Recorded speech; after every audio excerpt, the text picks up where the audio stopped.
ఆకాశవాణి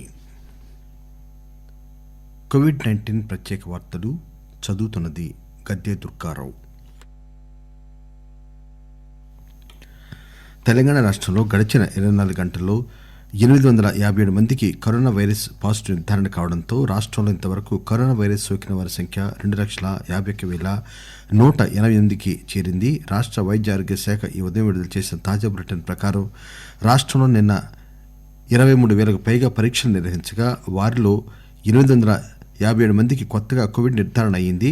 రాష్ట్రంలో కోవిడ్ సంబంధిత ఇతర సమస్యలతో మరణించిన వారి సంఖ్య 1,381కి పెరిగింది. రాష్ట్రంలో ప్రస్తుతం 19,000 వరకు క్రియాశీల కేసులున్నాయి.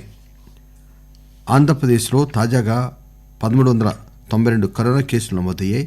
దీనితో రాష్ట్రంలో మొత్తం కరోనా కేసుల సంఖ్య 8,44,359కి చేరింది.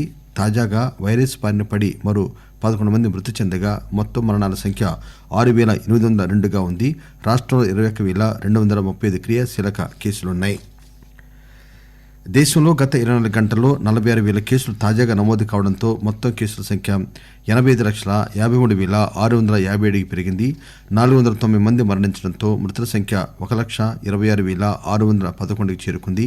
వరుసగా 11వ రోజు తాజా కేసుల సంఖ్య 6 లక్షల కంటే తక్కువగా ఉంది. మొత్తం 5,09,673 యాక్టివ్ కేసులు ఉన్నాయి. 48,405 మంది డిశ్చార్జ్ అయ్యారు. జాతీయ రికవరీ రేటు 92.56% ఉంది.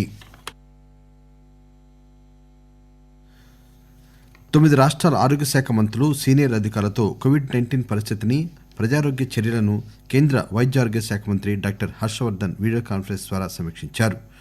ఆంధ్రప్రదేశ్, అస్సాం, పశ్చిమ బంగా, రాజస్థాన్, హిమాచల్ ప్రదేశ్, తెలంగాణ, పంజాబ్, హర్యానా, కేరళ రాష్ట్రాల మంత్రులు ఈ సమావేశంలో పాల్గొన్నారు.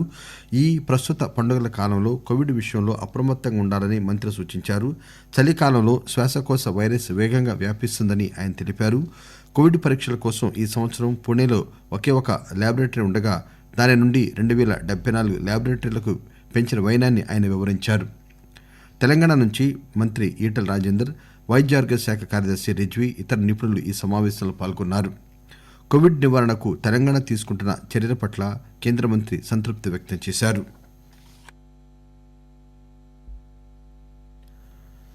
ప్రముఖ సినీ నటుడు చిరంజీవికి కోవిడ్-19 పాజిటివ్ నిర్ధారణ అయింది.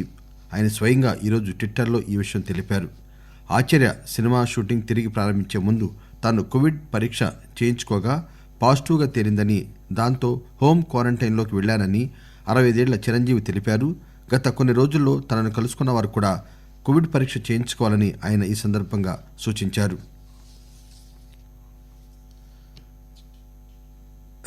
దేశ రక్షణలో ప్రాణాలను పణంగా పెట్టిన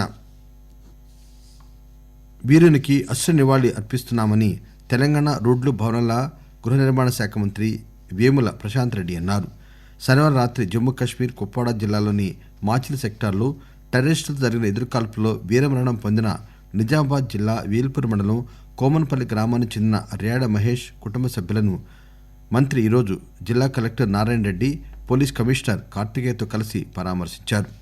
ఈ సందర్భంగా ఆయన మాట్లాడుతూ, మంగళవారం మధ్యాహ్నం వరకు ఆయన భౌతికకాయం హైదరాబాద్ చేరుకోనుందని, సగౌరవంగా ఆయన అంతిమయాత్రను ఇక్కడ నిర్వహించడానికి అన్ని చర్యలు తీసుకుంటామని మంత్రి తెలిపారు.